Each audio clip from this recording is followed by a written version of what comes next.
Vente de parts d'Ethio Telecom, un gros pari pour libéraliser l'économie nationale pour le Premier ministre Abiy Ahmed. Le gouvernement éthiopien envisage de céder une participation de 40% de l'entreprise de télécommunications nationale aux investisseurs privés. Le gouvernement veut mettre l'accent sur une maximisation de la valeur globale du bien public.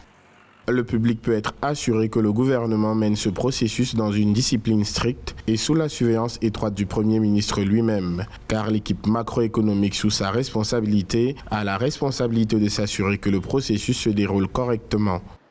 Les autorités éthiopiennes veulent aussi inviter les investisseurs internationaux à manifester leur intérêt pour 2 licences de télécommunications, leur ouvrant un marché de 110 millions de personnes. La licence permettra de construire, posséder et exploiter un réseau de télécommunications national ainsi qu'une passerelle internationale.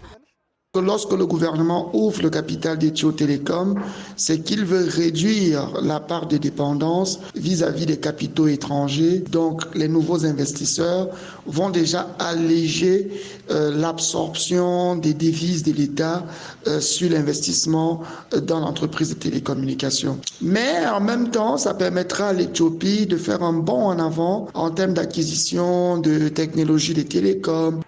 En dépit de la crise de coronavirus, l'Éthiopie continue de travailler sur le projet de privatisation de sa compagnie nationale des télécommunications. La privatisation d'Ethio Telecom et l'ouverture de la concurrence devraient profondément transformer le marché des télécoms dans ce pays d'Afrique de l'Est.